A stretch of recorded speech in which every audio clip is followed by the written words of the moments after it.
penuntutan menurut penuntut umum dengan narasumber dari Kepala Kejaksaan Negeri Belitung, Ibu Lila Nasution SH, MU, dan Deputi Moderator Ibu Melida Aritonang SH, Ketua Pengadilan Negeri Sungai Tiar.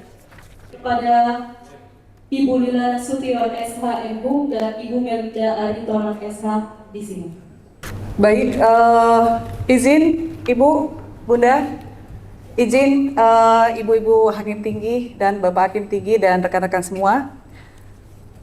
Sebelum saya memulai untuk membacakan daftar riwayat hidup dari narasumber kita hari ini, sebelumnya sesuai dengan peraturan daerah setempat, saya akan membacakan pantun terlebih dahulu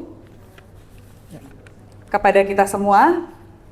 Dan saya mohon kerjasama dari kita semua untuk nanti mengucapkan cakep. Belum.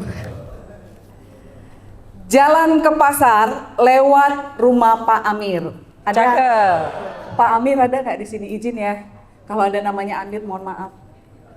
Orangnya sibuk makan pepaya. Cakep.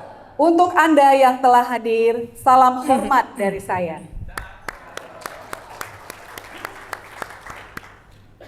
Boleh ya, satu lagi ya. Pisau di dapur harus diasah Cakep. agar tajam dan jadi kuat. Cakep. Udah ngantuk kayaknya. Belajarlah tak kenal lelah supaya dapat ilmu bermanfaat. Assalamualaikum warahmatullahi wabarakatuh. Waalaikumsalam. Selamat sore dan salam sejahtera bagi kita semua. Yang kami hormati Ibu WKPT Bandung, Bunda Dewi, Bapak Ibu Hakim Tinggi, Bapak dan Ibu Ketua Pengadilan Negeri, serta rekan-rekan hakim yang hari ini hadir bersama untuk mengikuti acara bimbingan teknis penanganan perkara berbasis keadilan restoratif. Dan yang kami banggakan narasumber kami yang hari ini hadir beserta dengan staf ya Bu ya, Siap. dari Kejaksaan Negeri Belitung, Ibu Lila Nasution SH, MPUM. Saya akan membacakan sedikit dari daftar riwayat hidup Ibu narasumber kita hari ini. Ibu Lila Nasution SH, saat ini menjabat sebagai Kepala Kejaksaan Negeri Belitung. Dan saya akan membacakan kurikulum vitae dari Ibu Kajari. Yang pertama, Ibu Kajari ini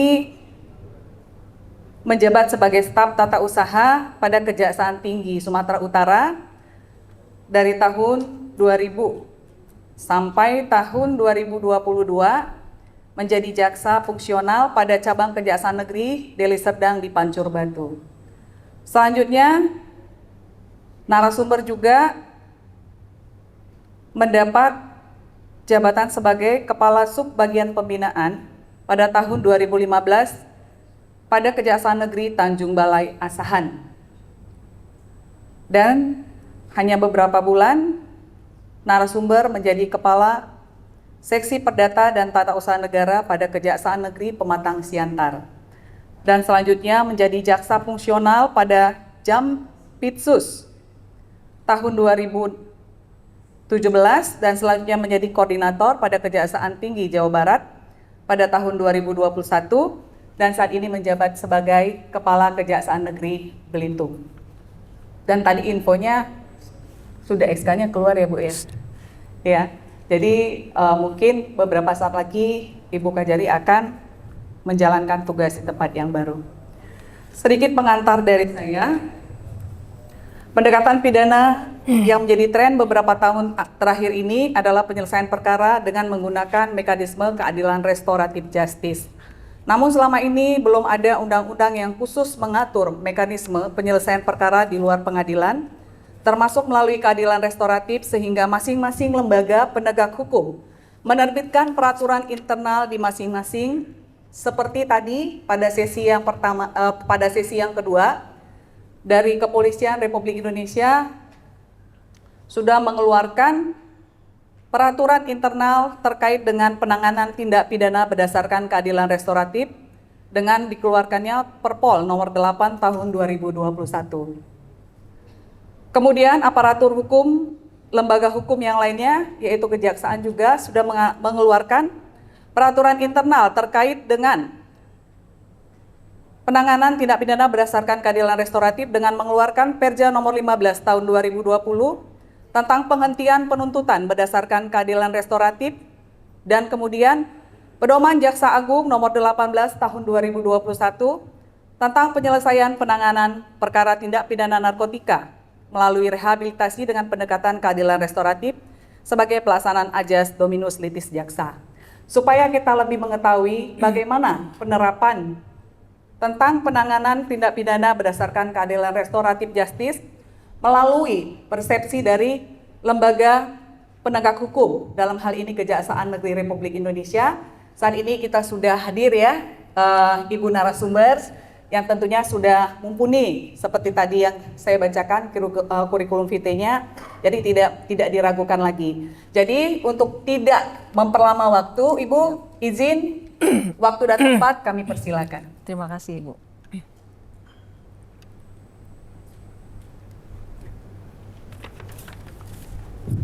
Tes. Bismillahirrahmanirrahim. Assalamualaikum warahmatullahi wabarakatuh. Waalaikumsalam warahmatullahi wabarakatuh. Izin Ibu, ini kayak Ibu moderator ini, saya mohon izin, kayaknya Bapak Ibu kayaknya apa kebanyakan senam tapi tadi apa masih ngantuk atau gimana nih. Saya ucapin salam sekali lagi Bapak Ibu sekalian. Assalamualaikum warahmatullahi wabarakatuh. Waalaikumsalam warahmatullahi wabarakatuh. Alhamdulillahirrabbilalamin. Selamat siang, Shalom, Om Swastiastu, Namo Buddhaya, salam kebajikan, salam sehat, salam sejahtera, salam bahagia untuk kita semua. Mohon izin Bapak Ibu, kenapa saya selalu mengucapkan salam, 3 salam yang terakhir, salam sehat, salam sejahtera, baru kemudian salam bahagia untuk kita semua. Ada filosofinya Bapak Ibu sekalian. Filosofinya adalah kita harus sehat dulu. Kemudian kalau sudah kita sehat, kita sejahtera, maka kemudian akhirnya kita akan bahagia. Jadi itu kenapa saya selalu mengucapkan salam sehat, salam sejahtera, salam bahagia untuk kita semua. Mudah-mudahan kita semua yang hadir di sini dalam keadaan sehat, bahagia, dan sejahtera. Amin, amin, rabbal alamin. Terima kasih Bu Moderator atas kesempatannya.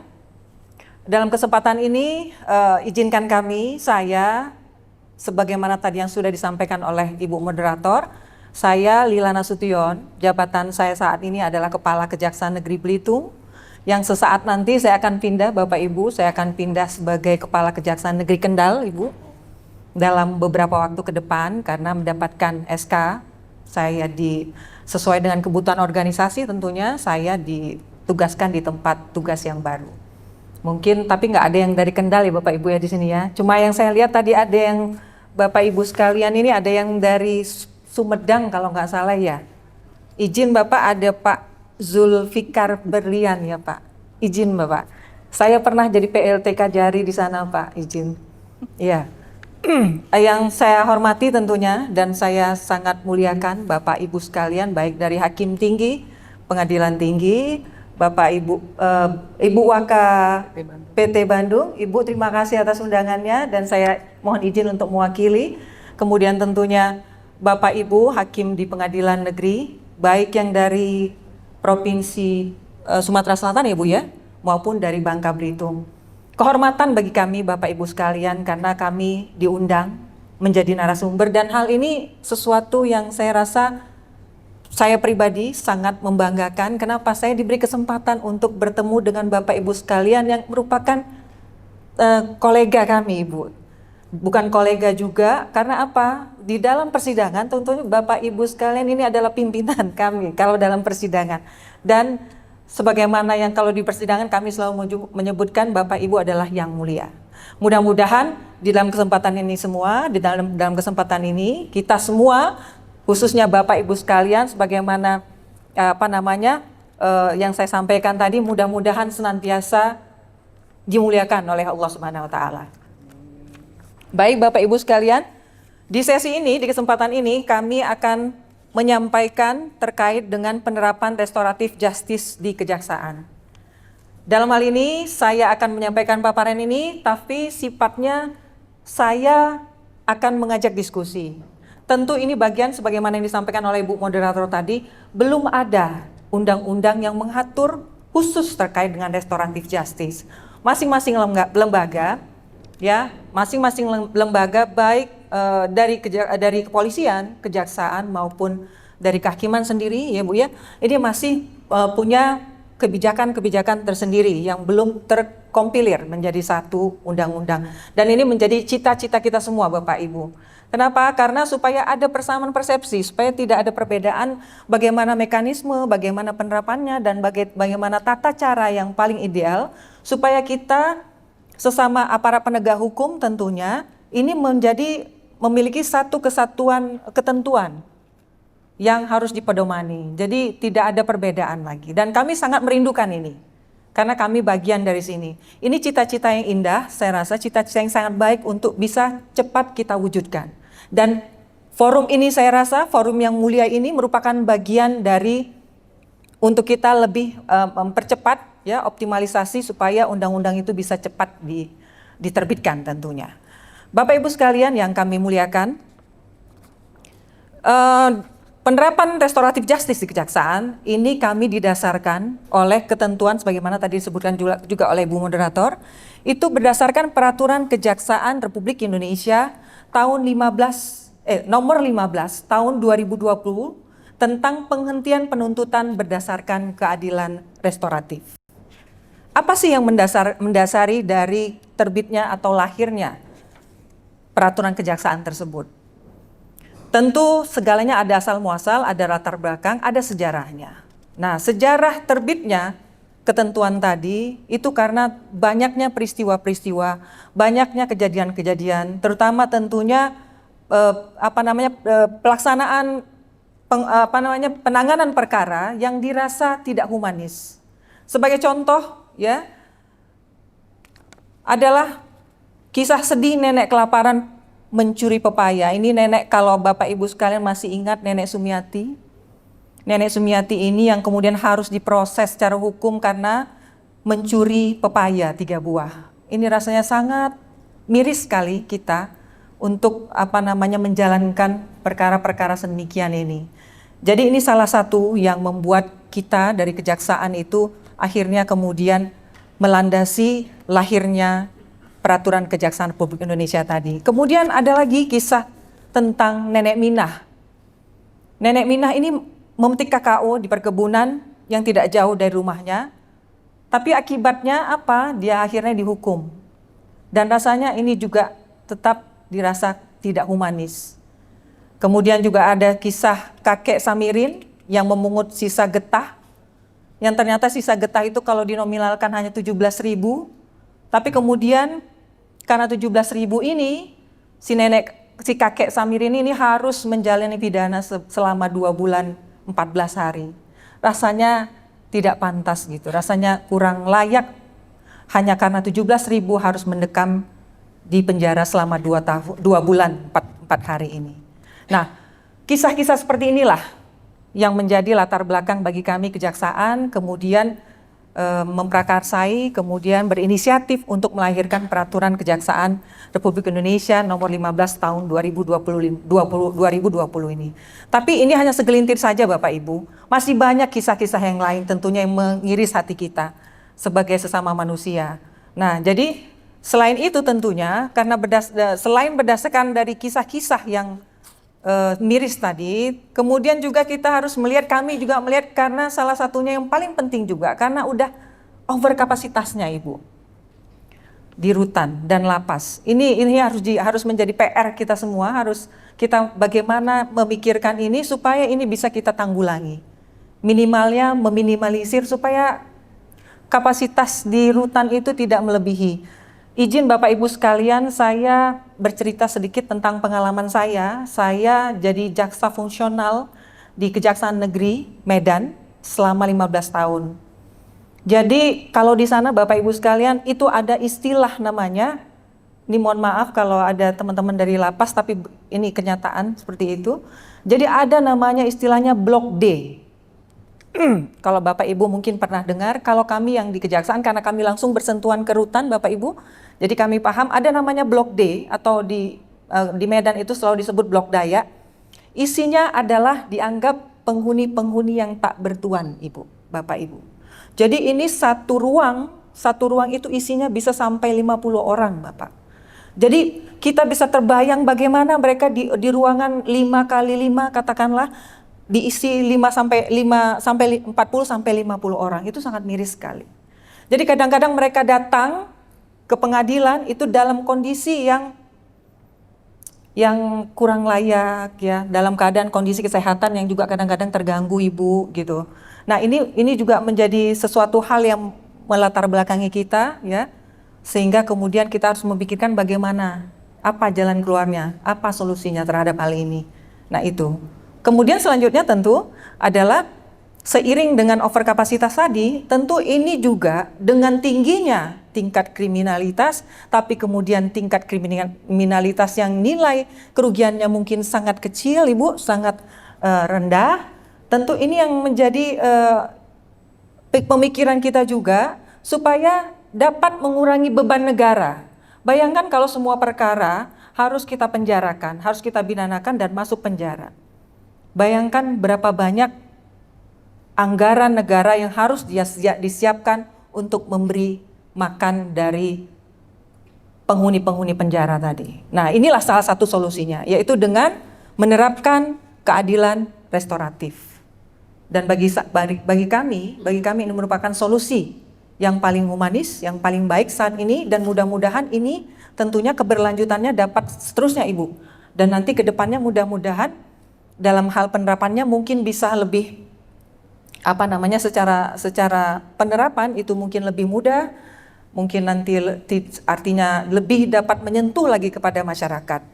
Nah, kemudian tadi saya sudah cerita tentang asal-usul Bapak Ibu sekalian, kemudian saya akan menyampaikan terkait prinsip-prinsip restoratif justice yang terkait dalam sistem peradilan pidana. Dalam konteks ini, mungkin Bapak Ibu sekalian pasti sudah sangat memahami. Saya duduk di sini menyampaikan ini sebagai bahan diskusi Bapak Ibu, tidak dalam konteks saya seperti kuliah, Ibu ya. Kita untuk jadi bahan diskusi kita bersama, mudah-mudahan untuk mencari jalan keluar untuk semuanya.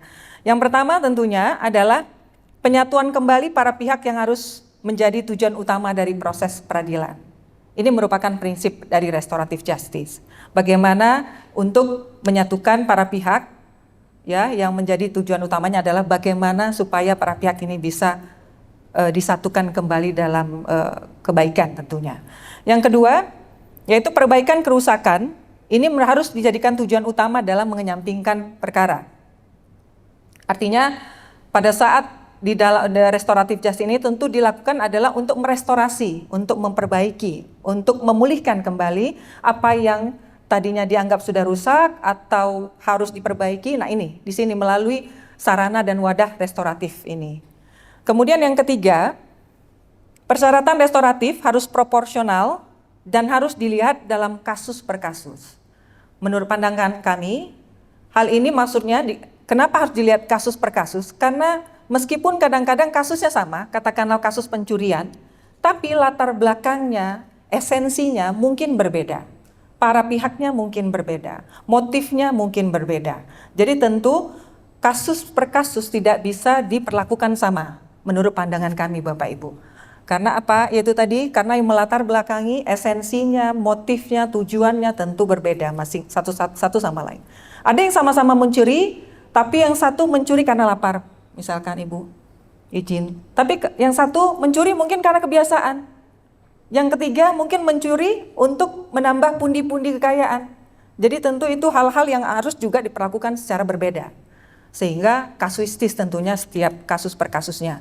Kemudian yang keempat, persyaratan restoratif harus mungkin dan proporsional. Serta harus dipaksakan terlepas dari keinginan para pihak dalam kasus pidana. Bila korban menolak untuk berpartisipasi, maka perwakilan harus ditemukan. Nah, tentunya ini inilah di sini perlu pendekatan kami dalam hal kami di tingkat penuntutan, kami sebagai jaksa, kami perlakukan ini. Jadi kami yang langsung akan berhadapan dengan para pihaknya, Ibu. Nanti kalau korban misalnya tidak mau langsung seperti kemarin kami RJ, kebetulan itu korban memang kebetulan penganiayaan Bapak Ibu sekalian, anak sekolah dipukul oleh orang dewasa, kemudian korban mungkin karena ada satu dan lain hal tidak bisa hadir pada saat kami melaksanakan restoratif justice-nya, maka kemudian orang tuanya yang kita panggil dan kita ajak untuk dalam pelaksanaan tersebut. Nah, itu mungkin sebagai contohnya. Kemudian yang kelima, keinginan yang tulus dari pihak pelaku untuk memperbaiki kerusakan harus diperhitungkan dalam pengesampingan perkara. Artinya apa? Contoh misalnya, katakanlah ada yang mencuri, kemudian mencuri motor kita katakan, kemudian motornya sudah dijual, sedangkan motor ini merupakan kerugian atau kita anggap kerusakan yang dialami oleh korban, tentu sepanjang pihak pelaku ini dengan niat tulusnya dia mau mengembalikan kerugian dari korban tadi, tentu ini harus kita pertimbangkan, kami pertimbangkan sebagai bahan untuk mengesampingkan perkara tadi, ya, untuk melakukan restoratif. Tentunya harus dua belah pihak, ada keinginan yang tulus dari pelaku, kemudian ada dengan legowonya pihak dari korban ini menerima itu. Ada ketulusan hati, kebesaran hati untuk menerima itu. Kemudian yang keenam, hasil dari mediasi atau musyawarah harus dijaga kerahasiaannya terkait dengan kualifikasi kepentingan publik yang terkait. Ini mungkin kita sudah pahami, jadi ini hanya untuk kita, Ibu, hanya melibatkan para pihak, sehingga untuk menjaga satu dan lain halnya tentunya. Nah, pada intinya, restoratif yang kami laksanakan, itu menekankan pada pemulihan korban. Itu yang paling penting. Bagaimana korban yang tadi mengalami kerugian atau mengalami katakan dalam perkara penganiayaan ini mengalami penyembuhan dan seterusnya, pemulihan tentunya. Ini pendekatan restoratif ini yang menjadi bagian pada saat dia, kenapa dikatakan menekankan pada pemulihan korban, tentu korban ini harus benar-benar sudah merasa terrestorasi, sudah merasa terpulihkan apa yang dia alami. Baik apakah itu kerugian secara material atau secara fisik dia mengalami penganiayaan dan seterusnya. Nah, ini harus terpulihkan.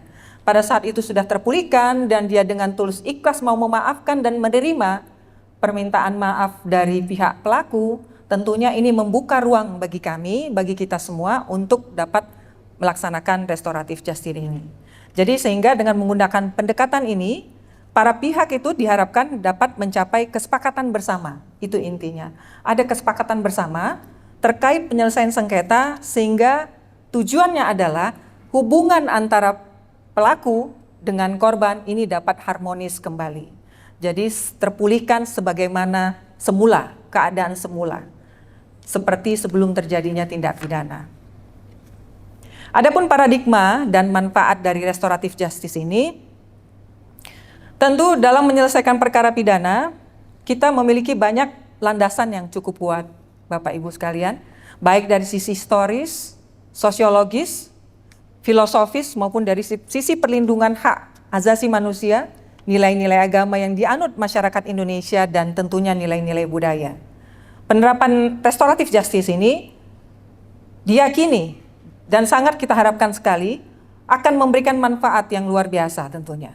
Sebagaimana sudah kita pahami dengan ini, mudah-mudahan dengan adanya restoratif justice, mudah-mudahan rutan lapas tidak lagi over capacity, kemudian negara juga tidak terbebani dengan anggaran makan narapidana atau tahanan dan yang lain tentunya. Dan tentunya juga untuk mengurangi beban kita sidang Bapak Ibu di pengadilan. Dengan terkuranginya ini, kita juga tidak harus menyidangkan perkara-perkara yang bisa sederhana kita selesaikan, sehingga biaya juga bisa dipangkas. Izin pengalaman saya pada saat saya di Medan juga, Pengadilan Negeri Medan pada saat saya bersidang di sana, kami itu juga melaksanakan Ibu APS. sederhana. Jadi kita artinya singkat, APS kita singkat. Jadi kalau sudah perkaranya sumir, Bapak Ibu sekalian, kami terapkan itu. Kenapa kami terapkan itu di Medan? Karena perkara luar biasa, Bapak Ibu. Di zaman saya, SPDP, saya ngitungnya SPDP Bapak Ibu. SPDP 1 bulan itu di Kejaksaan Negeri Medan itu bisa sampai 450 Bapak. 450 SPDP 1 bulan. Sehingga dengan kami jaksa pada saat saya itu ada sekitar 34. Jadi diasumsikan satu jaksa per bulan itu bisa sampai 15 sampai 20 perkara Bapak Ibu. Jadi kadang-kadang izin Pak Bu, saya sidang di zaman saya dulu, pengalaman saya sidang itu bisa sampai 15 perkara. Itu kalau berarti asumsinya kalau 1 perkara 1 tahanan berarti 15 tahanan Bapak Ibu. Tapi kalau dia ada yang 1 perkara 3 terdakwa, itu udah saya alami Bu. Ini sangat riskan sekali Bapak Ibu sekalian. Apalagi Pengadilan Negeri Medan kalau sudah waktunya sidang itu kayak pasar ikan Ibu, mohon maaf. Karena bukan apa-apa, ramai sekali Bapak Ibu. Nah ini yang kami punya kewajiban bagaimana untuk mengawal tahanan. Makanya riskan sekali. Sidang di Pengadilan Negeri Medan itu sangat riskan. Jadi ini merupakan terobosan saya rasa dan saya sangat mendukung. Kami dari Kejaksaan sangat mendukung. Karena mendukunglah makanya akhirnya kami keluarkan, Kejaksaan mengeluarkan peraturan Kejaksaan ini. Terkait dengan restoratif justice. Ini menjadi pemikiran. Kadang-kadang pernah kejadian lari tahanan Bapak Ibu sekalian. Tidak terkontrol karena begitu banyaknya, bercampur baur dengan pengunjung, bercampur baur dengan segala pihak yang ada di situ. Pada saat sidang perdata masih harus ada sidang pidana, masih harus sidang tipikor di ruangan yang sama, di pengadilan yang sama. Ini merupakan hal-hal yang sangat luar biasa. Tapi itulah sekelumit pengalaman saya pada saat saya menyidangkan perkara di Pengadilan Negeri Medan. Dan alhamdulillah ini menjadi jalan keluar bagi saya. Tapi pada saat 2016 ini belum ada Bapak Ibu. Mungkin kalau pada saat itu sudah ada, mungkin tidak harus sidang sepadat itu waktu itu.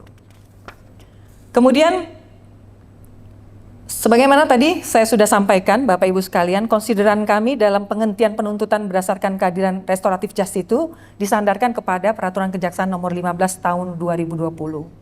Di mana Kejaksaan sebagai lembaga pemerintahan yang melaksanakan kekuasaan negara di bidang penuntutan harus mampu mewujudkan kepastian hukum, ketertiban hukum, keadilan dan kebenaran berdasarkan hukum dengan mengindahkan norma keagamaan, kesopanan dan kesusilaan, serta menggali nilai-nilai kemanusiaan, hukum, dan keadilan yang hidup di masyarakat. Selanjutnya tentu penyelesaian perkara tindak pidana dengan mengedepankan keadilan restoratif yang menekankan pemulihan kembali pada keadaan semula dan keseimbangan perlindungan dan kepentingan korban dan pelaku yang tidak berorientasi pada pembalasan merupakan suatu kebutuhan hukum. Kebutuhan hukum masyarakat dan sebuah mekanisme yang harus dibangun dalam pelaksanaan kewenangan penuntutan dan pembaruan sistem peradilan pidana. Kemudian Jaksa Agung berwenang mengefektifkan proses penegakan hukum, memperhatikan peradilan cepat, sederhana dan biaya ringan, serta menetapkan dan merumuskan kebijakan penanganan perkara untuk keberhasilan penuntutan yang dilaksanakan secara independen demi keadilan berdasarkan hukum dan hati nurani, termasuk melaksanakan penuntutan dengan menggunakan pendekatan keadilan restoratif yang dilaksanakan sesuai dengan ketentuan perundang-undangan. Inilah konsideran dari kami dari Undang-Undang Nomor 15 Tahun 2020.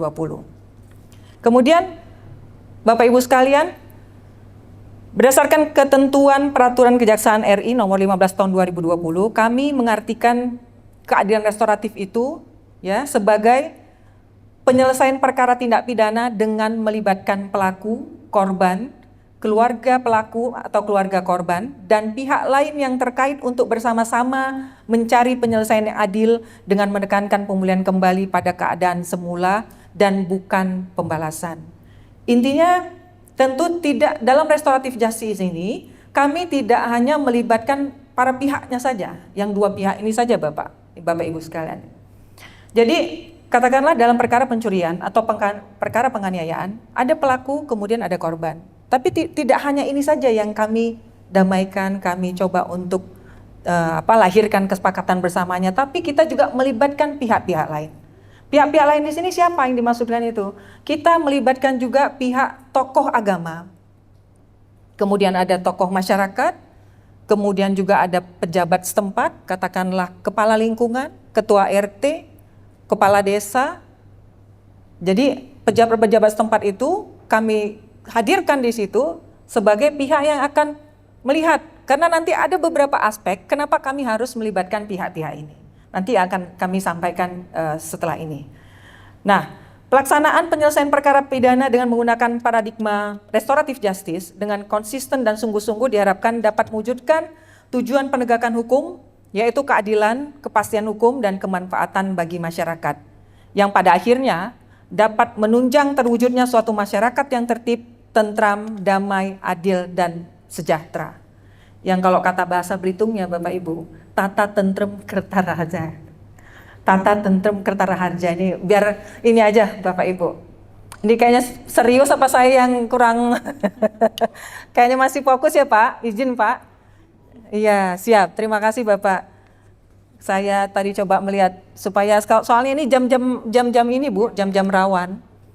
Termasuk juga kami kalau sudah begini Pak. Ini jam-jam rawan sebenarnya, tapi saya coba untuk menyampaikannya secara ringan, Bapak Ibu, karena saya konteksnya kembali saya menyampaikan, karena pasti Bapak Ibu juga sudah paham sekali terkait ini. Kemudian dalam peraturan kami itu, kami mengatur tentang azas pelaksanaan restoratif justice itu sendiri. Azas pelaksanaan ini bisa dilihat di pasal 2. Peraturan Kejaksaan nomor 15 tahun 2020. Adapun azas pelaksanaannya adalah, pertama adalah keadilan tentunya. Yang kedua, kepentingan umum. Yang ketiga, proporsionalitas. Yang keempat, pidana sebagai jalan terakhir. Dan yang kelima, cepat, sederhana, dan biaya ringan. Ini kayaknya pasti kita semua sudah paham, sudah sangat paham terkait itu. Kemudian yang menjadi intinya, di dalam peraturan kami 15/2020, itu kami mengatur terkait dengan penutupan perkara demi kepentingan hukum. Ini diatur di pasal 3, ayat 3, di mana disebutkan, saya izin membacakan Bapak Ibu, penuntut umum berwenang menutup perkara demi kepentingan hukum dalam hal, pertama, terdakwa meninggal dunia. Kedua, kadaluarsa penuntutan. Ketiga, telah ada putusan pengadilan atau nebis in idem. Keempat, ditariknya kembali pengaduan. Ini untuk perkara-perkara delik aduan. Dan kelima, penyelesaian perkara di luar pengadilan. Nah, untuk penyelesaian perkara di luar pengadilan dapat dilakukan dengan memperhatikan ketentuan. Pertama, untuk tindak pidana tertentu, maksimum pidana denda telah dibayar dengan sukarela sesuai dengan ketentuannya. Yang kedua, telah ada pemulihan kembali keadaan semula dengan menggunakan pendekatan restoratif justice. Disinilah Bapak Ibu sekalian kami mengatur itu. Di pasal 3 ayat 3 Peraturan Kejaksaan RI nomor 15 tahun 2020. Nah kemudian, apa yang mendasari kami untuk bisa melakukan restoratif justice itu? Nah, di dalam pasal 139 KUHP tentunya disebutkan setelah penuntut umum menerima kembali hasil penyidikan yang lengkap dari penyidik atau sudah tahap 2, sudah penyerahan tersangka dan barang bukti dari polisi atau penyidik kepada kami, maka kami segera menentukan apakah berkas perkara itu sudah memenuhi persyaratan untuk dapat atau tidak dilimpahkan ke pengadilan. Artinya Bu, mohon izin Ibu Moderator. Artinya, disinilah dominus litisnya jaksa tadi. Undang-undang memberikan kewenangan itu. Jadi, kami bisa menentukan, berdasarkan ketentuan tadi, kami bisa menentukan apakah perkara ini sudah memenuhi syarat. Kalau sudah memenuhi syarat, maka penyidik itu harus menyerahkan kepada kami perkaranya. Tapi kemudian setelah sampai di kami, maka kami harus melihat lagi, apakah ini layak atau dapat atau tidak ini dilimpahkan ke pengadilan. Artinya dalam konteks ketentuan ini, artinya perkara itu bisa saja tidak dilimpahkan Ibu. Salah satu contohnya ya dengan pendekatan restoratif justice tadi. Jadi tidak dalam konteks yang negatif. Kami tidak menyerahkan perkara atau tidak melimpahkan perkara karena hal-hal yang lain. Nah, kami tidak melakukan itu. Tentu itu sudah tidak sesuai dengan ketentuannya, Bu. Nah, itu. Jadi inilah menjadi pintu bagi kami kenapa kami juga menerapkan restoratif justice. Karena ini menjadi pintunya. Pasal 139 KUHP. Kemudian adapun pertimbangan-pertimbangan dalam kami menerapkan restoratif justice itu kami mengatur di dalam Peraturan Kejaksaan RI 15/2020 pasal 4 ayat 2. Apa saja yang menjadi pertimbangan kami dalam menerapkan restoratif justice? Yang pertama tentunya subjek, objek, kategori, dan ancaman tindak pidana. Ini harus dilihat. Subjeknya siapa, objeknya apa, kategorinya apa, dan ancaman tindak pidananya seperti apa. Yang kedua, kami juga harus mempertimbangkan latar belakang terjadinya atau dilakukannya tindak pidana. Yang ketiga adalah tingkat ketercelaan. Jadi di kami itu ada yang namanya tingkat ketercelaan. Jadi dia harus dilihat ini. Jadi tidak semata-mata kalau orang sudah berdamai, ini bisa langsung restoratif justice. Enggak juga begitu. Karena kami secara ketentuan internal kami ada yang harus kami pertimbangkan, jadikan bahan-bahan pertimbangan. Yang keempat, pertimbangan keempat yaitu kerugian atau akibat yang ditimbulkan dari tindak pidana. Yang kelima, cost and benefit dari penanganan perkara. Keenam, pemulihan kembali pada keadaan semula. Dan yang ketujuh, adanya perdamaian antara korban dan tersangka. Dibuat di terakhir Bapak Ibu sekalian. Adanya perdamaian antara korban dan tersangka. Ini menjadi hal yang bukan tidak dipertimbangkan, tapi kemudian harus juga dilihat pertimbangan-pertimbangan yang lain, poin-poin yang tadi. Nah, ini akan kita bahas di pembahasan selanjutnya. Kemudian, apa yang menjadi syarat-syarat dari restoratif justice yang kami laksanakan? Syarat-syaratnya adalah tersangka baru pertama kali melakukan tindak pidana. Harus baru pertama. Kalau dia sudah residif, otomatis gugur. Kami tidak akan bisa melaksanakan restoratif justice. Karena sudah terjadi pengulangan. Nah, itu sudah langsung menutup kemungkinan untuk si tersangka atau pelaku mendapatkan keadilan melalui restoratif tadi. Yang kedua, tindak pidana hanya diancam dengan pidana denda atau diancam dengan pidana penjara tidak lebih dari 5 tahun Bapak Ibu. Jadi kalau sudah di atas 5 tahun, nah ini kami tidak bisa terapkan restoratif justice-nya. Harus perkara-perkara yang dua kualifikasi. Yang pertama adalah yang diancam dengan pidana denda atau yang tidak lebih dari 5 tahun. Ini diatur di pasal 5 ayat 1 Peraturan Kejaksaan nomor 15 tahun 2020. Kemudian syarat yang ketiga adalah tindak pidana dilakukan dengan nilai barang bukti atau nilai kerugian yang ditimbulkan akibat dari tindak pidana tidak lebih dari 2.500.000. Ini ada di Perma Ibu ya.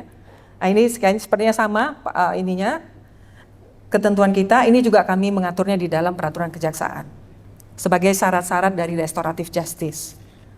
Selanjutnya, berdasarkan ketentuan pasal 5 ayat 6, selain memenuhi syarat dan ketentuan sebagaimana dimaksud yang saya sebutkan tadi, penghentian penuntutan berdasarkan keadilan restoratif dilakukan dengan memenuhi syarat-syarat sebagai berikut, yaitu telah ada pemulihan kembali pada keadaan semula yang dilakukan oleh tersangka dengan cara, pertama, mengembalikan barang yang diperoleh dari tindak pidana kepada korban.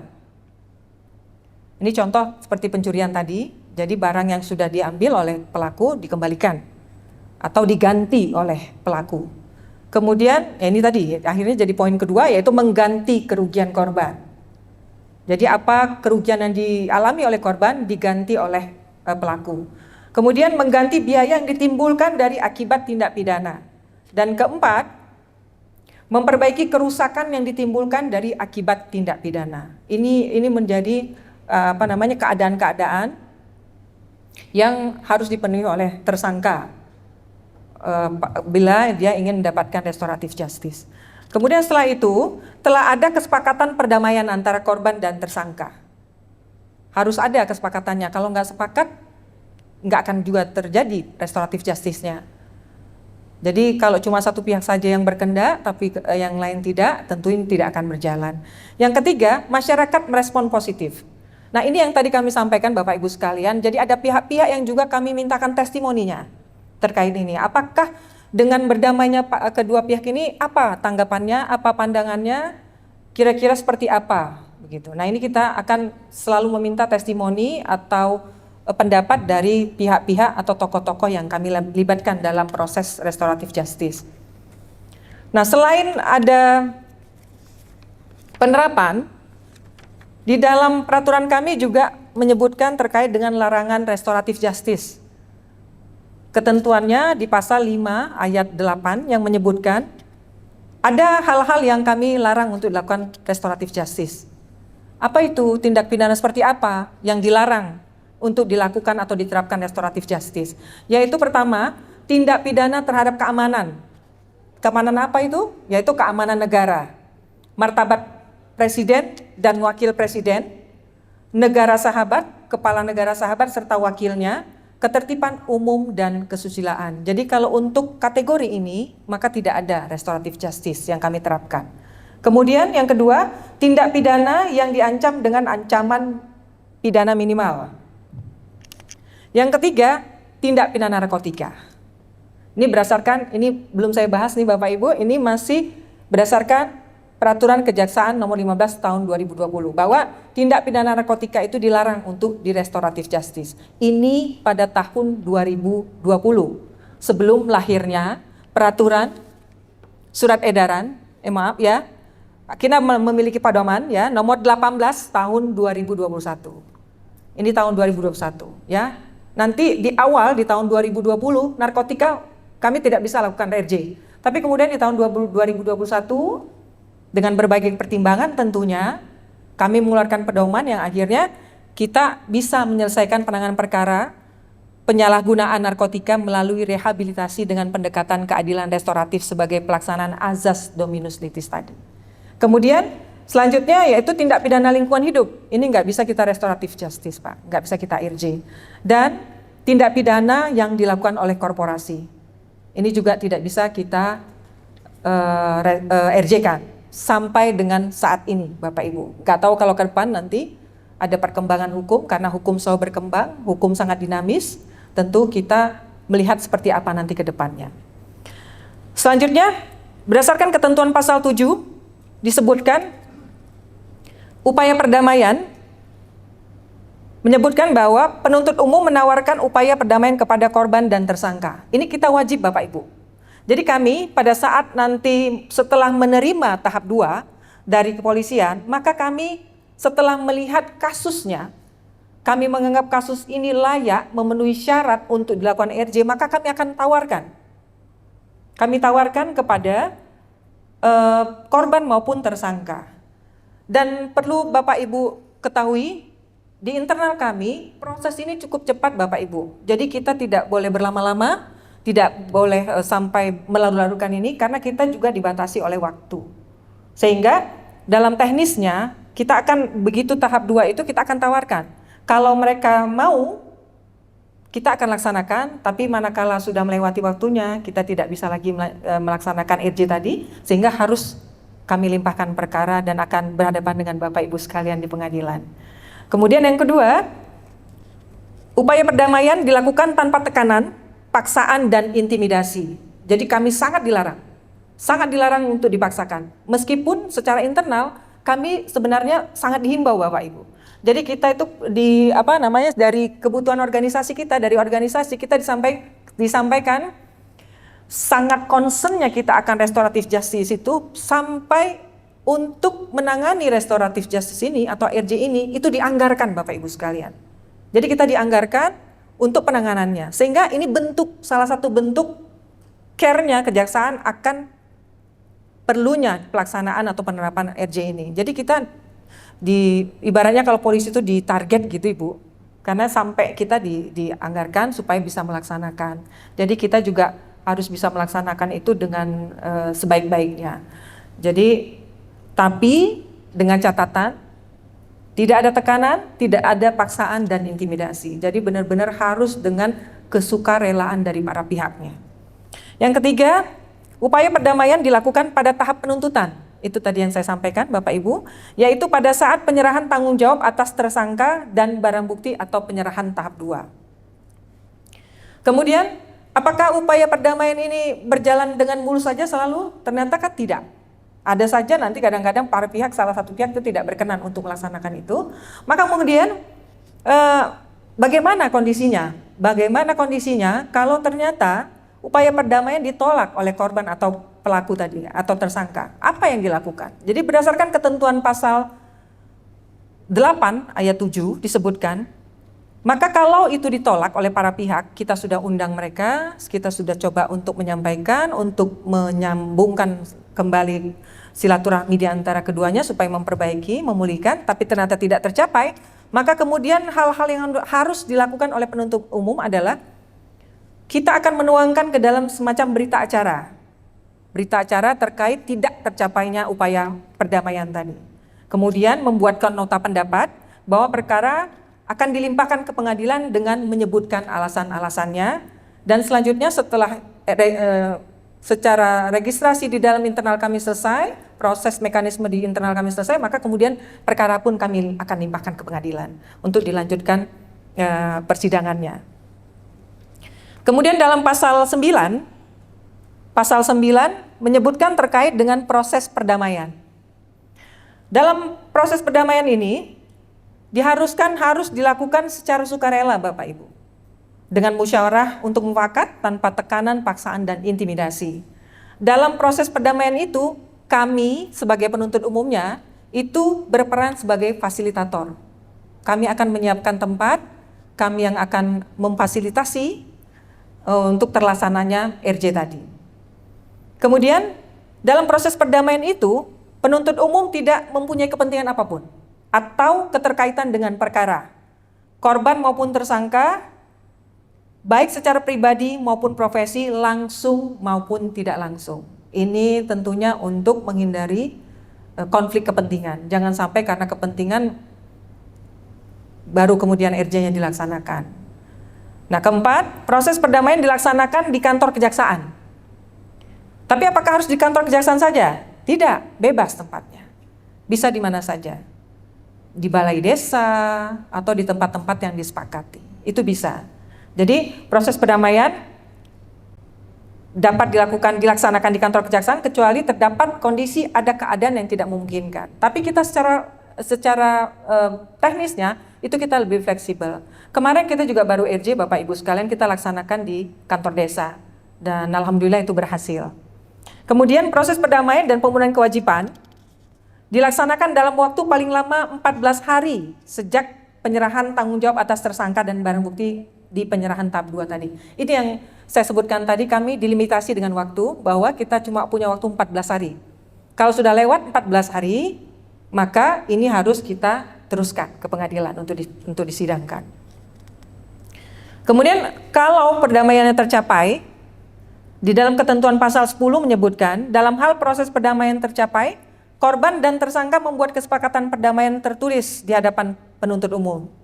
Kemudian kesepakatan perdamaian itu dapat berupa sepakat berdamai disertai pemenuhan kewajiban tertentu. Contohnya, ada penganiayaan, perkara penganiayaan, harus ada pemenuhan kewajiban, maksudnya adalah artinya pelaku ini memberikan biaya pengobatan kepada korbannya.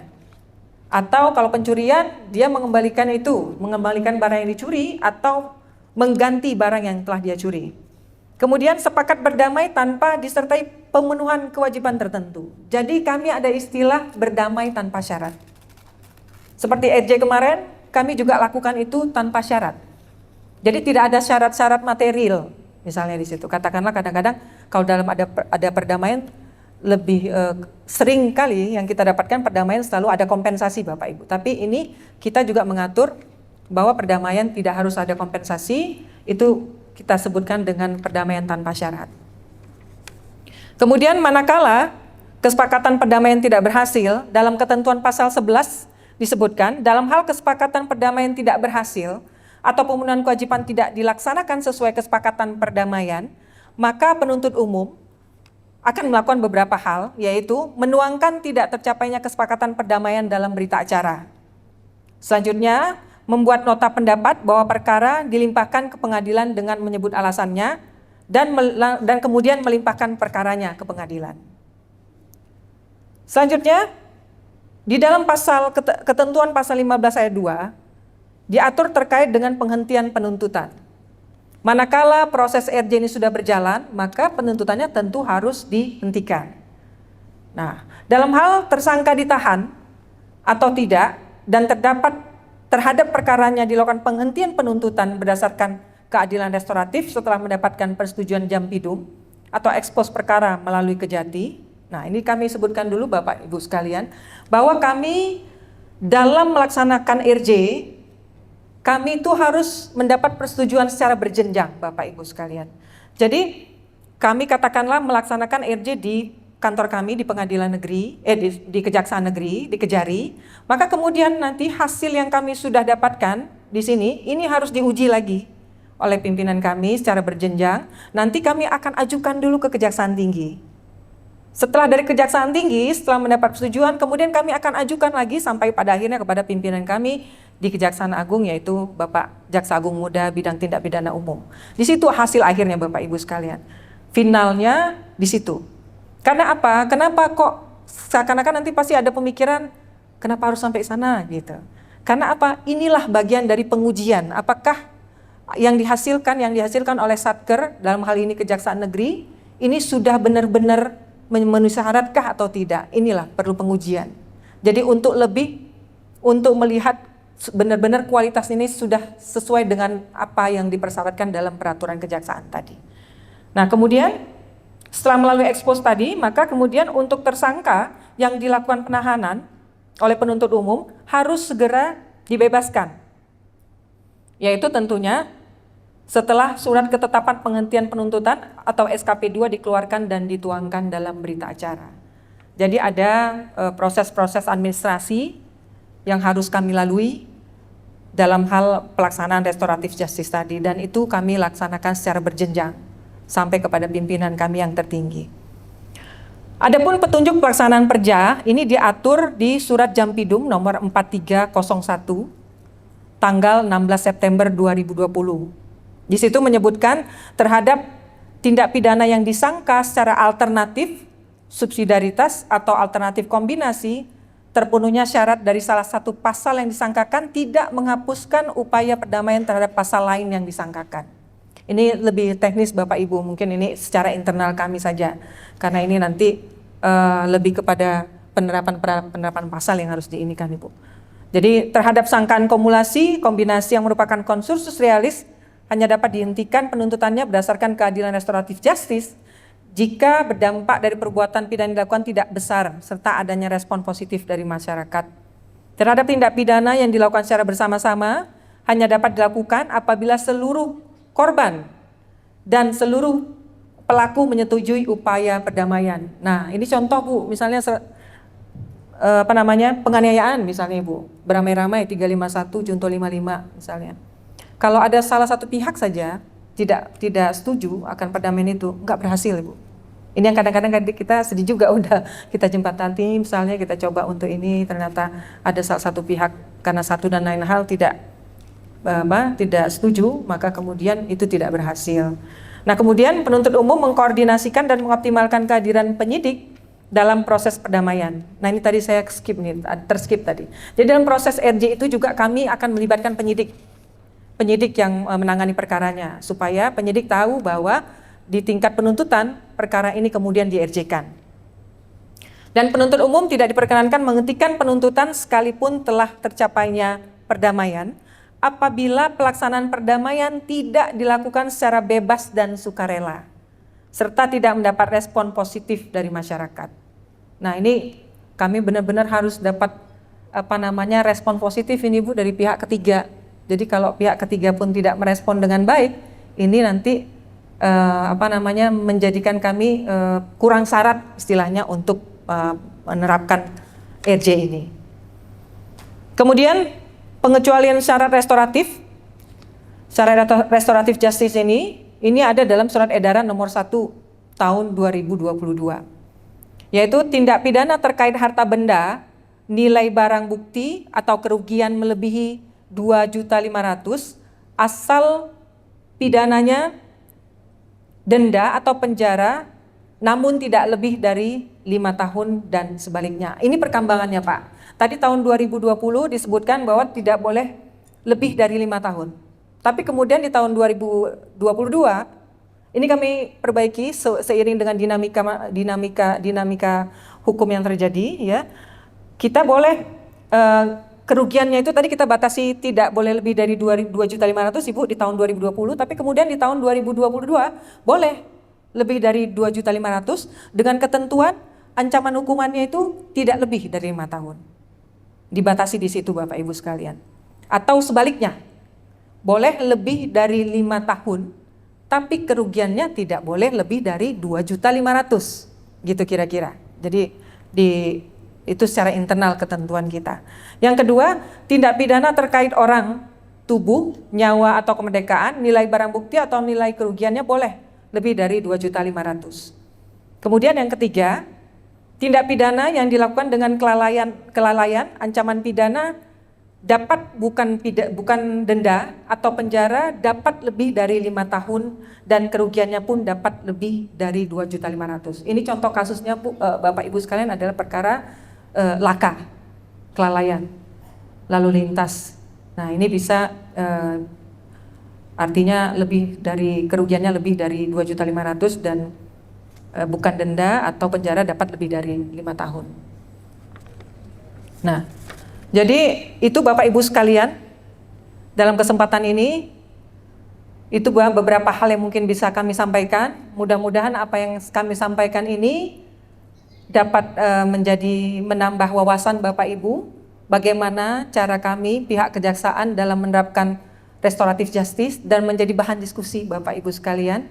Bahan diskusi tentu dengan maksud dan tujuan kita yang mulia baik ke depan untuk supaya undang-undang terkait dengan restoratif justice ini bisa cepat lahir Bu. Supaya kita bisa ada satu mekanisme yang sama gitu, supaya tidak ada perbedaan. Oh, cara penerapannya di polisi seperti ini, cara penerapan di kejaksaan seperti ini, cara di pengadilan mungkin beda. Nah, itu yang kami ini kan. Mungkin kalau kami, kenapa kami lebih strike dalam hal syarat-syaratnya, karena kami lebih melihat dari sisi respon positif masyarakatnya dan azas tadi yaitu ketercelaannya. Itu menjadi poin penting bagi kami supaya dalam hal menerapkan restoratif justice ini benar-benar harus sesuai dengan ketentuan itu. Mungkin itu Bapak Ibu sekalian yang bisa saya sampaikan dalam kesempatan ini. Saya percaya banyak kekurangan dari apa yang saya sampaikan dan mungkin namun begitu ya, mudah-mudahan yang sedikit yang saya sampaikan, hal sederhana yang saya sampaikan ini bisa bermanfaat buat kita semua dan bisa menambah wawasan dan masukan untuk kita semua. Kepada Bapak Ibu sekalian, saya mohon maaf manakala ada perkataan atau penyampaian saya yang kurang berkenan, kepada Allah saya mohon ampun. Saya akhiri dengan wabillahi taufiq wal hidayah. Wassalamualaikum warahmatullahi wabarakatuh. Baik, terima kasih untuk Ibu Lila ya, Kajari yang sudah menjadi narasumber yang membawakan bagaimana pelaksanaan restoratif justice di Lembaga Kejaksaan ya Republik Indonesia. Mungkin kita bisa beri aplaus sekali lagi buat narasumber kita. Jadi ada beberapa hal yang saya catat di sini yang disampaikan oleh Ibu Kajari ya terkait dengan penerapan atau pelaksanaan restoratif justice di Lembaga Kejaksaan Republik Indonesia ya. Yang pertama yang saya catat di sini yaitu lahirnya restoratif justice ya, atau penyelesaian perkara dengan berbasis keadilan restoratif pada kejaksaan itu ada 3 hal ya Bu ya. Yang pertama, dari banyaknya peristiwa-peristiwa tindak pidana yang penanganannya tidak dilakukan secara humanis. Tadi contoh-contohnya sudah disampaikan oleh Ibu Kajari ya, ada contoh dari Nenek Sumiati, Nenek Nina, kemudian juga Kakek Samirin. Yang kedua, adanya over kapasitas yang ada di lembaga pemasyarakatan. Yang ketiga, adanya beban keuangan negara ya akibat penanganan tindak pidana tidak sesuai biaya yang dikeluarkan dengan kerugian yang diakibatkan. Sehingga dengan demikian lahirlah peraturan Jaksa Agung nomor 15 tahun 2020 sebagai pionir kalau saya bilang ya, setelah Undang-Undang Sistem Peradilan Anak ya. Betul. Kemudian ada juga Perma tentang diversi. Inilah peraturan internal RJ pertama yang lahir tahun 2020. Kemudian di kepolisian tahun 2021. Betul. Dan sekarang di Mahkamah Agung di pengadilan itu tahun 2024. 24. Kemudian selanjutnya untuk penerapan RJ sendiri tadi sudah disampaikan oleh Ibu Kajari. Ini sebenarnya agak lebih mirip dengan kita ya yang di Perma 1 2024, tetapi lebih saklek. Benar sekali ya, lebih saklek. Saya baca-baca kalau di Perma itu cuma katanya tuh atau. Ada beberapa opsi atau. Kalau di sini saya lihat beberapa kali dan. Tadi sudah disampaikan juga oleh Ibu Kajari ya. Memang saklek sekali untuk penanganannya ya. Saya lihat di sini ada bukan cuma hanya sekedar yang penting sudah bisa di RJ, ada pertimbangannya, kemudian syarat-syaratnya juga ada sampai 5, itu pun ada beberapa poin.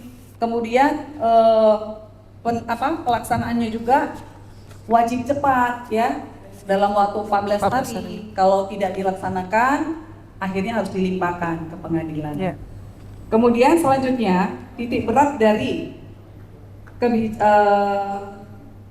pelaksanaan RJ di Kejaksaan ini menekankan kepada pemulihan dari korban, dan tentunya juga ini ya yang mungkin agak bisa menjadi bahan diskusi kita juga ke depan terkait dengan walaupun kesepakatan sudah ada ya Bu tadi ya antara korban dengan tersangka, tetapi kalau masyarakat tidak merespon positif, ini bisa dikatakan RJ-nya gagal, gitu ya, sehingga tidak dapat dilaksanakan dan berkas perkara akan dilimpahkan ke pengadilan.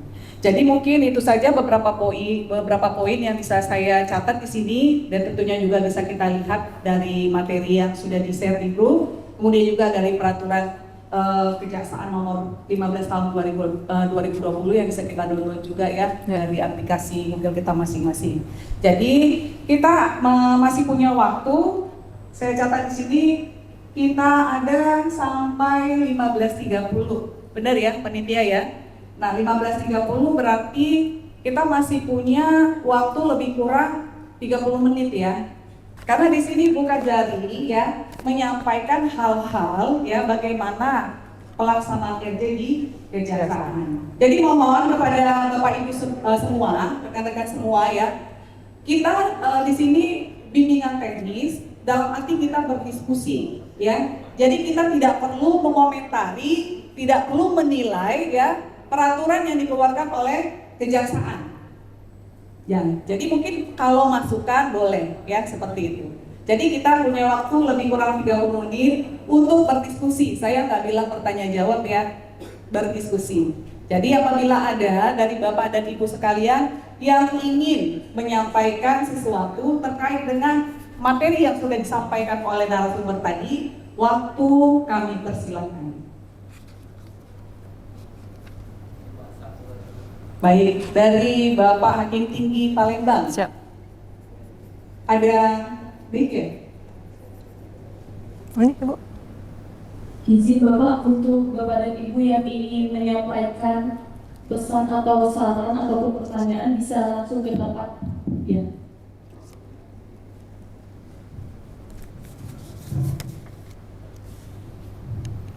Terima kasih, ini hanya sharing aja Bu. Barangkali kalau kita orang hukum itu kadang bisa digelitik sedikit ya kan. Ya. Jadi kan tadi kata Ibu, RJ itu ini fasenya saya sebut fasenya di Kejaksaan. Kemudian RJ-nya katakanlah gagal. Perkaranya dilimpahkan dengan berita acara kan, sebuah berita acara, kemudian perkaranya dilimpahkan ke pengadilan. Nah, ketika sampai di proses peradilan, ternyata RJ-nya diproses lagi dan berhasil. Pertanyaan saya begini, apakah ada kemungkinan jaksa mengikuti proses yang dihasilkan oleh pengadilan RJ itu? Atau ada kemungkinan nggak jaksanya mungkin tidak puas terhadap RJ tersebut sehingga melakukan upaya hukum? Kira-kira itu. Saya kira satu aja dulu. Baik Pak, Bapak ini berencana mau nanya lagi Bu. Siap. Mungkin Ibu mau langsung jawab atau Boleh. kita terima dulu pertanyaan atau Boleh langsung, boleh. Saya ulang lagi ya, diskusi dari kita ya, rekan-rekan yang ada di sini. Boleh Bu. Langsung di Silakan Ibu Ketua Lahat ya, KPN Lahat.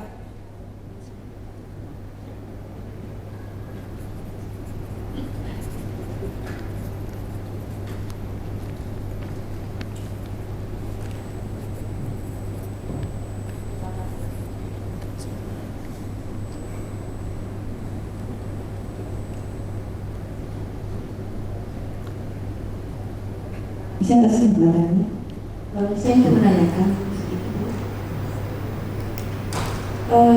tadi mengenai proses RJ di kejaksaan itu berjenjang dari mulai ada kestudian kayak Kejati sampai ke kejaksaan agung. Ya, siap.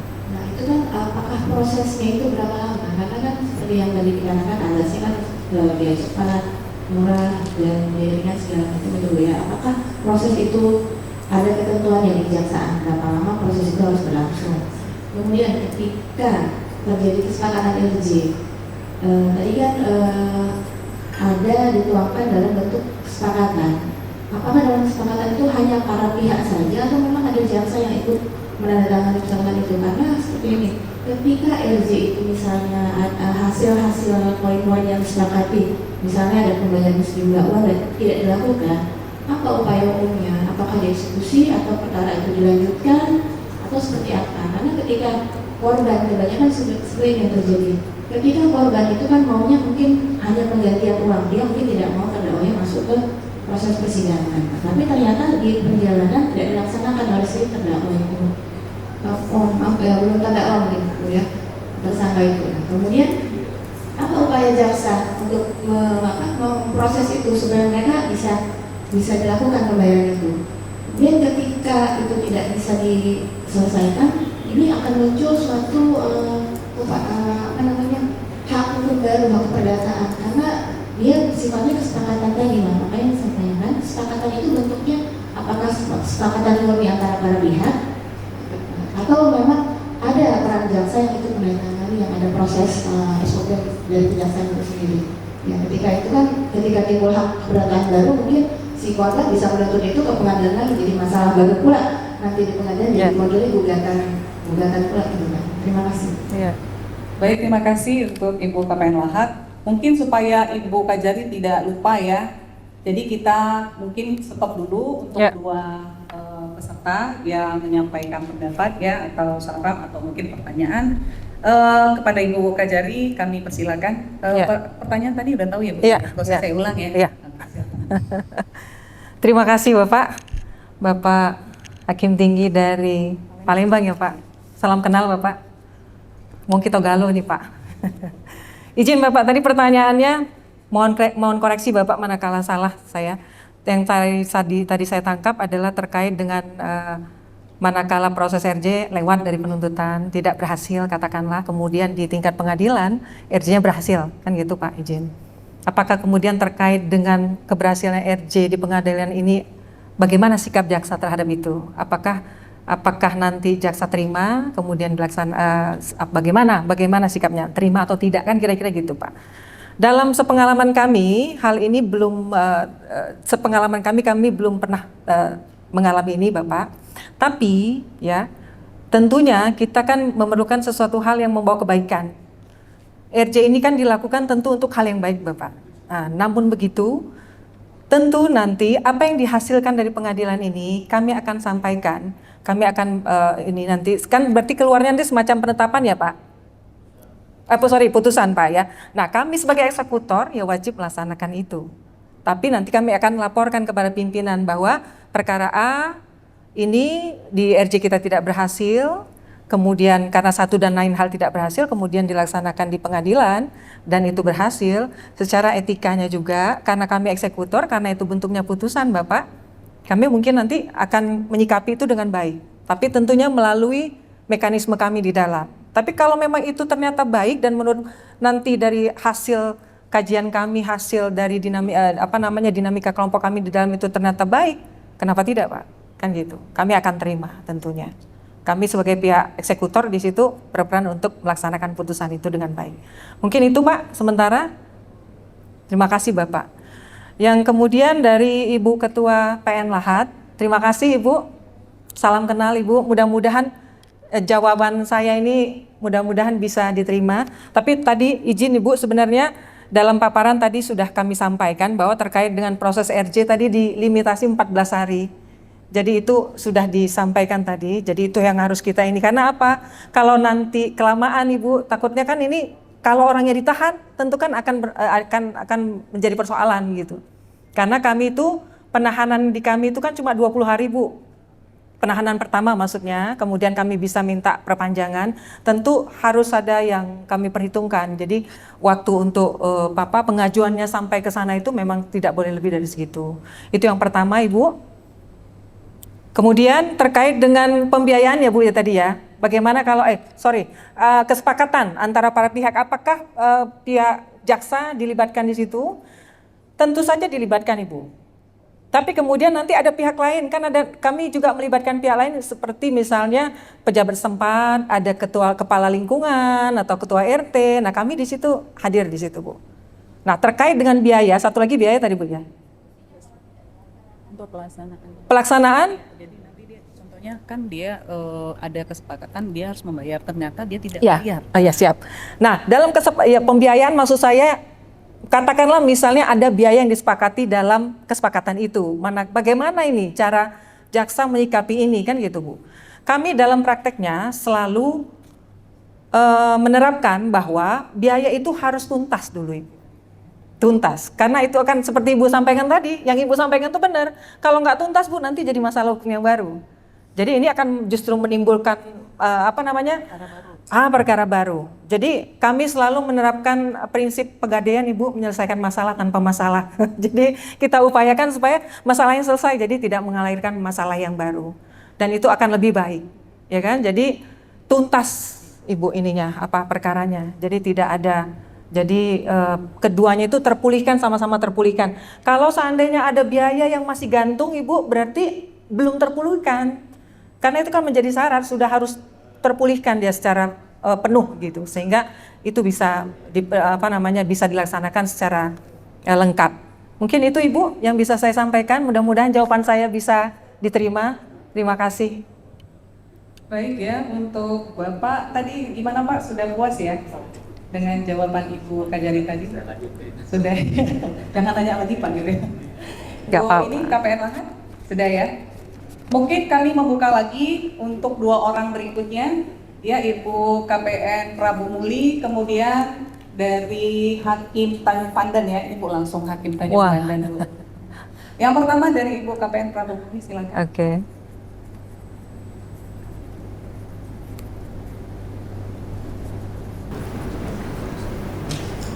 Terima kasih.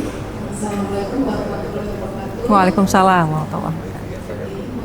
Sebenarnya ya jadi berkaitan dengan pasal yang untuk SK Justice ada 3 pasal ketentuan tapi kan yang terakhir ada masalah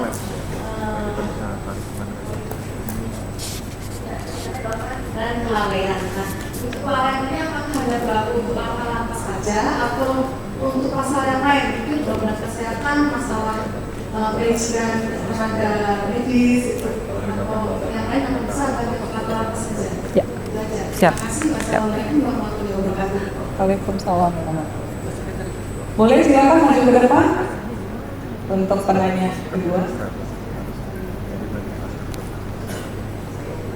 Baik, terima kasih. Dari siapa Ibu ini Bu? Ya. Hakim. Perkenalkan sebelumnya nama saya Andri dari Pengadilan Negeri Tanjung Pandan. Siap. Pertanyaan saya sederhana Bu sebetulnya. Mungkin kaitannya ke syarat-syarat tadi Bu, jenis-jenis tindak pidana yang dapat dihadirkan oleh Perja 15/2020. Saya agak terbetik Bu tadi dengan pernyataan yang menyatakan bahwa sekarang ini tindak pidana narkotika khususnya penyalahguna ya sudah bisa dilakukan pendekatan RJ gitu. Namun seperti yang kita ketahui bersama bahwa definisi itu kan penting artinya untuk mengetahui esensi dari si aturan tersebut. Nah, sekilas tadi saya baca di Perjak 15/2020, restoratif justice itu kan pendekatan penyelesaian pidana yang melibatkan pelaku dan korban itu pada pokoknya. Berarti harus ada pelaku dan korban. Maaf Ibu. Nah, Ya. untuk narkotika sendiri, penyalahguna khususnya, itu kan bisa dikatakan dia pelaku dan korbannya. Nah, sedangkan pengertian korban di Perjak 15/2020 itu harusnya dimaknai orang lain gitu, bukan diri sendiri. Jadi pertanyaan saya pertama, bagaimana pendapat Ibu sebagai pemateri di sini yang mewakili Kejaksaan Agung atau Kejaksaan Tinggi menyikapi benturan definisi dengan tadi jenis tindak pidana yang bisa diajari. Kemudian kedua, pertanyaan saya masih berkaitan dengan tindak pidana tanpa korban. Apakah kalaupun nantinya ternyata ada teori-teori yang bisa Ibu kemukakan sehingga pendekatan ini bisa kok tanpa ada korban? Mungkin diberikan penjelasan Bu, teori apa yang memang pas digunakan ketika ada tindak pidana tanpa korban lainnya selain narkotika yang memenuhi kriteria tindak pidana yang dapat dikerjakan sehingga bisa di cover oleh Perjak 15/2020. Terima kasih Bu. Ya. Oke, Dokter, Ibu mau Ya, saya ya, ulangi ya. atau sudah? Sudah. Ya.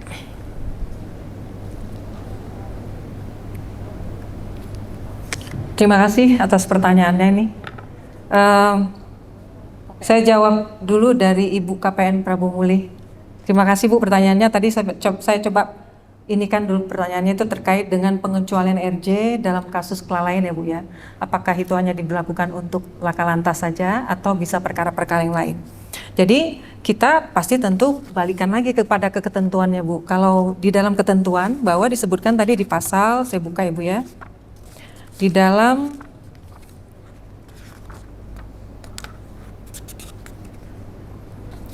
jelas di situ salah satu pengecualiannya adalah terkait dengan kelalaian.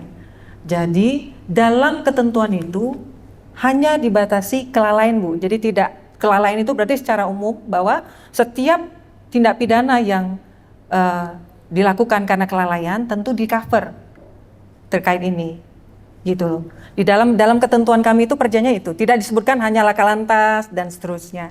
Namun dalam praktek yang kami laksanakan memang dominasi perkara yang kelalaian itu ya laka lantas Ibu. Jadi untuk khusus di Satker kami apalagi itu belum ada contoh perkara-perkara yang kelalaian di luar itu gitu. Nah, jadi paling umum itu Bu. Tapi tidak menutup kemungkinan kalau ada tindak pidana kelalaian lain yang di luar laka lantas. Itu dimungkinkan karena di dalam ketentuannya memang ya tindak pidana kualifikasi kelalaian itu pengecualiannya. Itu salah satu. Mungkin itu Bu, mudah-mudahan bisa diterima. Terima kasih. Kemudian pertanyaan dari teman kami ini, rekan kami dari Tanjung Pandan. Terima kasih Bapak sudah bertanya, salam kenal. Saya coba jawab pertanyaan Pak ya. Mudah-mudahan jawaban sederhana saya juga bisa nanti untuk dapat diterima oleh Bapak. Pertama tadi kan terkait dengan perkara narkotika yang di RJ tadi Bapak. Ya kan? Syarat-syaratnya perkara RJ, narkotika di RJ ini apa yang melatar belakang dasarnya gitu kira-kira ya Pak ya? Apa dasarnya ya? Oke. Tadi kalau di ketentuan 15/20 2020 itu kan dilarang Pak. Tadi dalam paparan saya sebutkan seiring perkembangan seiring perkembangan zaman, kemudian pada tahun 2022 itu keluar lagi Pak pedoman kita terkait dengan tahun 2021 Pak. Tahun 2021 itu keluar pedoman kita nomor 18 tahun 2021 yaitu penyelesaian penanganan perkara tindak pidana penyalahgunaan narkotika melalui rehabilitasi dengan pendekatan keadilan restoratif sebagai bentuk pelaksanaan dari dominus litis.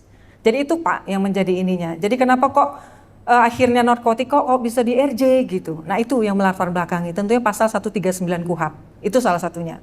Karena tadi bahwa kita yang menentukan setelah berkas dilimpahkan dari penyidik, kita akan melihat apakah syaratnya sudah memenuhi semua untuk sudah lengkap perkara ini, kemudian setelah lengkap kita yang diberi kewenangan oleh undang-undang untuk menentukan apakah perkara ini bisa atau tidak untuk dilimpahkan ke pengadilan. Itu salah satunya Bapak.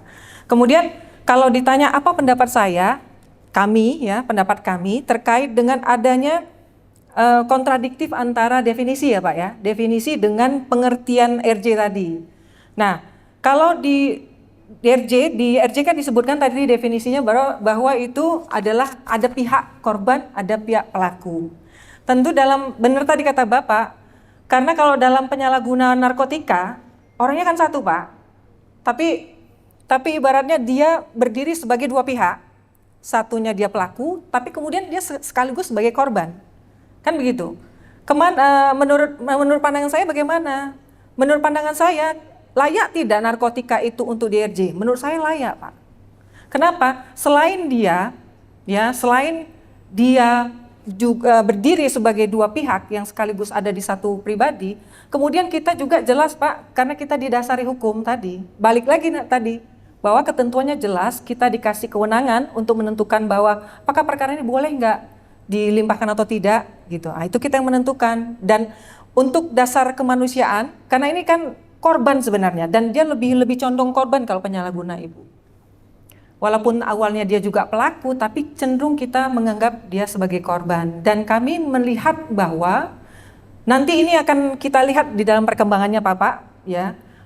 Ini nanti yang juga akan menjadi salah satu hal yang penting di dalam undang-undang RJ menurut saya, yang memang harus benar-benar didetailkan seperti apa. Nah, saya melihat tentunya pandangan kami, narkotika ini layak untuk di-RJ. Kenapa? Ya karena dengan kita meng-RJ-kan perkara narkotika khusus yang penyalahguna, tentu ini akan lebih membawa banyak kemanfaatan, Pak, kepada dianya, kepada korbannya. Kenapa? Bayangkan kalau dia penyalahguna, Bapak, izin, kita sidangkan, kita perkarakan, kemudian kita masukkan ke penjara, yang notabene, mohon maaf, di dalam bukan sembuh, Bapak. Justru akan semakin parah. Sepengalaman saya sidang di Medan, perkara Ibu, mohon maaf, dari sana, dulu perkaranya banyak sekali, Bapak, saya pernah menyidangkan perkara, dan bahkan mohon izin, saya pernah jadi jaksa eksekutor perkara eksekutor mati Bapak untuk perkara narkotika, dan saya sudah melihat langsung proses hukuman mati, izin Bapak, di tahun 2005. Jadi miris rasanya, perkara itu berlangsung 12 tahun Pak, baru dieksekusi mati. Di saat orangnya, ini sedikit saja Pak, ini mungkin pengalaman saya waktu saya jadi eksekutor mati itu, pelakunya adalah orang Thailand, seorang wanita, berproses selama 12 tahun, sampai pada saat kita eksekusi itu Pak, sudah sangat fasih bahasa Medannya Pak, bukan bahasa Indonesia, bahasa Medannya sudah sangat fasih. Saking panjangnya proses itu Pak. Jadi di situ proses sudah dia, ya kita melihat sudah sangat berubah lah ya, walaupun dia tetap merasa dia tidak bersalah. Dia bawa ini Pak, izin, bawa heroin 12 kilo dari Thailand, dibawa masuk ke Medan. Akhirnya dia dihukum mati. Jadi artinya apa? Saya melihat tentu hal-hal yang begini juga kita harus carikan terobosan, dan ini merupakan terobosan Pak, tapi khusus untuk penyalahguna tentunya. Kalau yang untuk dia yang pengecer lah, kemudian apalagi bandar, jangan Bapak. Khusus untuk penyalahguna, kita selamatkan anak bangsa ini dari hal-hal yang demikian. Justru apa, kalau kita kirim dia ke pengadilan, justru saya rasa lebih banyak mudaratnya Pak, lebih banyak hal tidak baiknya daripada kemanfaatannya. Mungkin sementara itu Bapak, mudah-mudahan pertanyaannya bisa saya jawab dan dapat diterima. Terima kasih Pak. Baik, terima kasih Bu Kajari. Mungkin dari Ibu KPN Prabumuli sudah cukup dengan yang dijawab oleh Bu Kajari, atau kayak udah puas? Masih nanggung ya? Udah puas ya? Baik, dari Adik Andri, Sudah puas juga ya? Oke. Baik, kita masih punya waktu lebih kurang 15 menit ya. Kita, Cici, panitia bagaimana? Sudah cukup? Udah? Oke. Baik, jadi karena dari panitia mengatakan sudah cukup waktunya, mungkin sedikit ya saya akan menyampaikan kesimpulan dari yang tadi disampaikan, dari pemaparan dan tanya jawab. Yang pertama tadi dari hasil yang ditanya ya. Jadi nanti nggak usah takut, nggak usah ragu dan nggak usah takut ya kita rekan-rekan semua. Kalau misalnya perkara ini berhasil kita restoratif di pengadilan, tadinya nggak berhasil di kejaksaan. Tadi Bu Kajari mengatakan kalau memang itu bermanfaat ya untuk kebaikan. Jadi pihak kejaksaan tidak akan melakukan yang namanya upaya hukum banding dan mereka akan menerima ya. Yang pertama. Yang kedua, proses RJ di kejaksaan tetap 14 hari ya, waktunya nggak diperpanjang. Dan kemudian prosesnya dia harus tuntas, nggak ada yang sebagian. Karena tadi filosofinya harus pulih. Nah kalau harus pulih berarti harus tuntas kalau ada yang dia pembayaran sejumlah uang. Kemudian untuk yang tadi disampaikan, setiap tindak pidana yang dia memang ada kelalaian, itu terbuka kemungkinan untuk dilakukan restoratif justice. Ya. Kemudian yang terakhir tadi terkait yang ditanyakan oleh De Andri tadi ya. Jadi benar-benar ya ini dari kejaksaan kalau saya lihat konsen sekali dengan penerapan restoratif justice ya, sehingga untuk penyalahguna, dan saya juga pendapat ya memang penyalahguna ini memang harus kita restoratif justice karena tidak ada gunanya juga ya kita masukkan ke dalam penjara. Ya, tapi mungkin untuk mekanisme untuk pengaturannya lebih lanjut, ini kan banyak hal yang terkait ya, itu mungkin dibutuhkan peraturan yang ini ya, yang ada khusus lah untuk karena ini terkait juga nanti rehabilitasinya di mana kan itu lagi ya, biaya lagi kan gitu. Nah, jadi seperti itu. Nah, kemudian kesimpulan terakhir memang karena saat ini masing-masing lembaga penegak hukum masih memiliki peraturan internal terkait penerapan dari restoratif justice dan mungkin ada hal-hal yang mungkin tidak sesuai di masing-masing lembaga tadi. Memang kita harapkan segera akan muncul undang-undang yang memang sudah khusus mengatur restoratif justice. Yang mungkin ini tahun 2026 ini menjadi rohnya dari KUHP baru. Ini roh KUHP baru itu restoratif justice pendekatannya. Jadi mungkin ini juga persiapan kita untuk menyambut pemberlakuan dari KUHP nasional yang kalau saya tidak salah akan mulai berlaku tanggal 2 Januari tahun 2026. Jadi mungkin itu saja yang boleh saya sampaikan. Sedikit ada nanti mungkin kalau diperkenankan, ada yang ketinggalan tadi Bu. Oke. Baik, ternyata Bu Kajari masih ada lagi sedikit yang mau disampaikan. Silakan Bu. Ya. Izin Pak Hakim Pengadilan Tinggi Palembang tadi menambahkan sedikit aja Bapak. Tadi terkait dengan RJ yang dilakukan oleh Bapak Ibu di pengadilan, tadi kan sikap saya sudah sampaikan. Kemudian juga saya mencontohkan, katakanlah RJ dilaksanakan di teman-teman kita penyidik di kepolisian, sama sih Pak sebenarnya. Jadi kita sering misalnya kita sudah terima SPDP, kemudian dalam perjalanannya ternyata di RJ oleh teman-teman. Nah, kita sangat menghormati itu. Jadi artinya kita tidak akan mengganggu proses yang sudah dilaksanakan oleh teman-teman yang tentunya didasari oleh peraturan masing-masing. Yang pada intinya tujuan dan maksudnya sama Bapak, untuk merestorasi. Jadi kami sangat menghormati itu karena itu sangat banyak contoh, banyak SP3 yang berdasarkan kepada restoratif justice itu sampai dilaporkan ke kita, tapi kita tidak ambil tindakan apapun. Walaupun sebenarnya kami melihat misalnya syaratnya kok begini ya, kok rasanya nggak pas ya, misalnya gitu. Tapi kami menghormati Bapak. Nah, sebagai sesama APH tentu kami sangat menghormati apapun sikap dan tindakan yang diambil oleh teman-teman sekalian. Mungkin itu Bapak, terima kasih. Assalamualaikum warahmatullahi wabarakatuh. Baik ya, kita berikan aplaus sekali lagi ya buat narasumber kita. Saya akan mengakhiri untuk sesi yang ketiga hari ini. Saya Saya akan mengakhirinya dengan pantun ya. Saya tetap mohon bantuannya ya kepada Bapak Ibu sekalian untuk menjawab ya. Pergi berkunjung ke Tanjung Pandan. Cakep. Di perjalanan makan keripik kentang. Cakep. Lemes banget. Sang pembelajar pasti akan menang, karir bersinar di masa datang.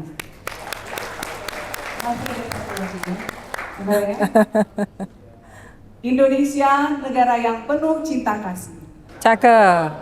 Warna benderanya merah putih. Cakep. Meski pertemuan hari ini membuat letih, saya ucapkan maaf dan terima kasih. Demikian yang dibawakan saya moderator Megila Tentang. Mohon maaf apabila ada yang kurang. Wassalamualaikum warahmatullahi wabarakatuh. Terima kasih banyak, Ibu. Ucapkan terima kasih sekali Saya lagi kayaknya lulus kepada ujian, Ibu mudah-mudahan. Lila Nasution. Selanjutnya adalah pemberian plakat yang akan diserahkan oleh Ibu Herti Setiawati RR SHMH. Kepada Ibu kami persilakan. Dah, cek.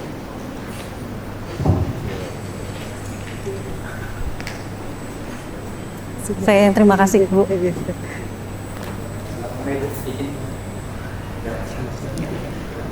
Saya di. Ya. Terima kasih banyak. Terima kasih banyak. Terima kasih banyak. Ya. Mudah-mudahan berkenan paparannya, Bu ya. Terima kasih. Nih. Saya mohon pamit Bapak Ibu. Assalamualaikum warahmatullahi wabarakatuh. Ya, siap. Terima kasih.